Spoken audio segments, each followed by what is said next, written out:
All right, hello YouTube. We're back now. We're part 2, and this is going to be a continuation of how I use the 880 and how we recorded on it. Now we've already laid a rhythm track, and you can see it's still flashing red. So I'm going to change it to green, and we can hit rewind.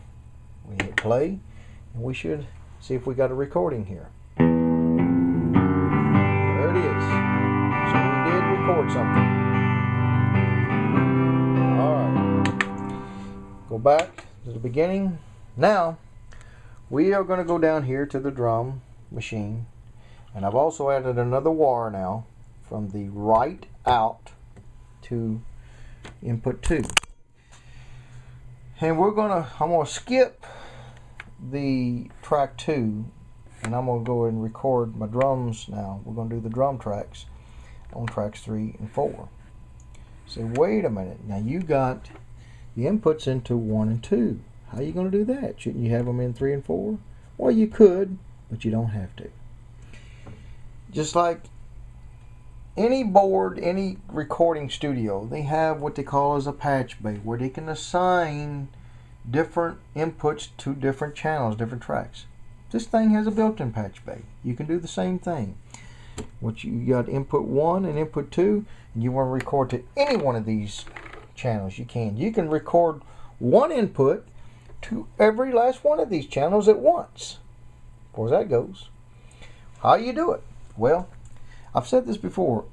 Under each one of these channel edit buttons here, there's an extra little box that says something. This one says input bus, this one says V track, this one says EQ low, EQ mid, EQ high, aux send, effect 1, effect 2, and then on the master is solo. What that means is you have to use the shift button. So you hold down the shift button to go to input, and then you go to over here to the input button and press it, and that brings you to a screen that looks like this right here. Now to take input 1 and record to track 3, to channel 3, we go over here first and choose this input channel 3. Choose that. So now 3 is flashing. Now all we got to do is take the jog wheel, turn it down till it says input 1. So now we've got input 1, and we have assigned it to track 3. For track input 2, we want to assign it to track 4. Same thing. We go to track 4, select it. Track 4, input 4 now is flashing, but we don't want input 4. We want input 2.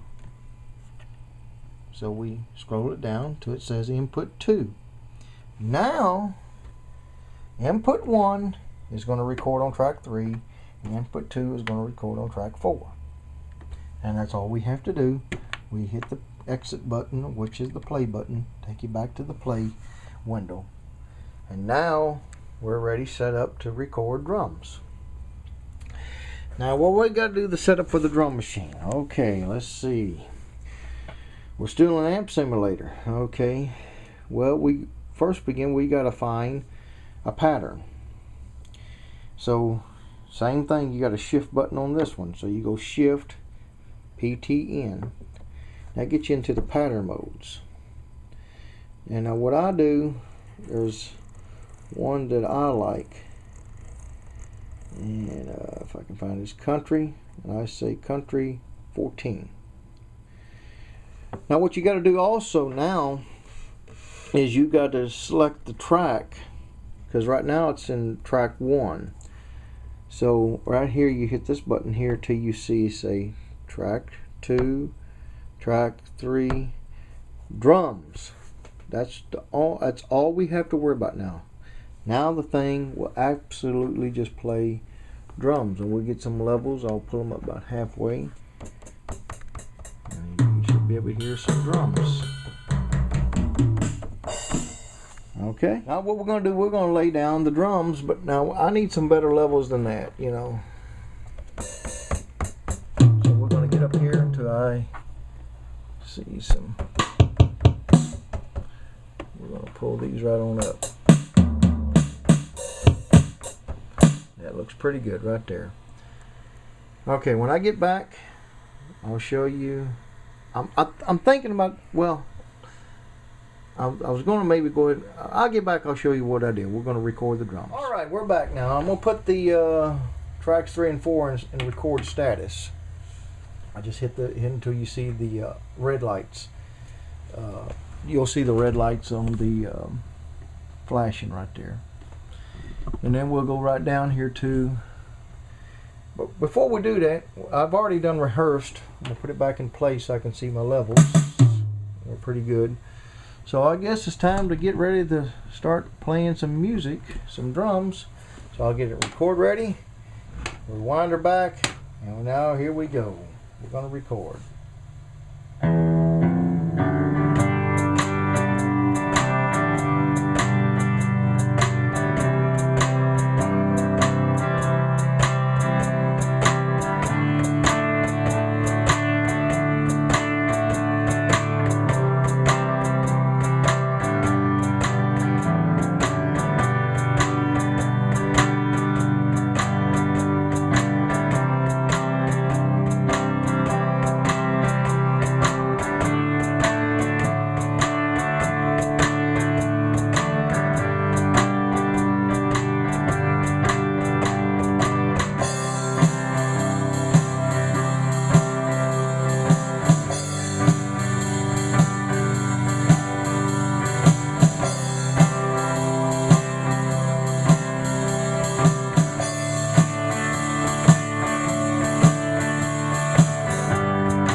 That's it. We got us a drum track. So let's go back to playback, and we go and play and see what we got here.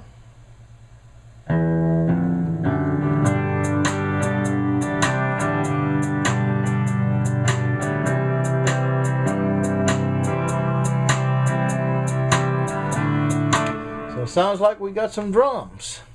But now that's just the drums, ain't it? That's just drums. So what we're going to do now is, let me get this camera back up and I'll let you know. So we got drums, but ain't there another part of drums that we need? Sure, we need that kick, don't we? That kick. And so let's see about getting the kick in here. So where is my kick? It's right here. But you can't hear it, can you? That's the kick. So what I'm going to do now on tracks 5 and 6, we're going to go back into the input, and we're going to say input 1 on track 5, which it's already on input 1. Okay, and then in track 6 we're going to say input 2. We'll have it on input 2, and so it's already set for, you know, for those inputs. All right, and we'll pull them up to 0 dB. Now we're going to lay our kick. We'll get it back on here. Get them in record ready. Roll the machine back. Put it in record. Hit play. Now we're going to record the kick.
Alright, that's got all the drums.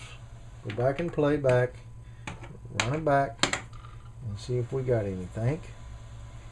And if we're lucky, we got the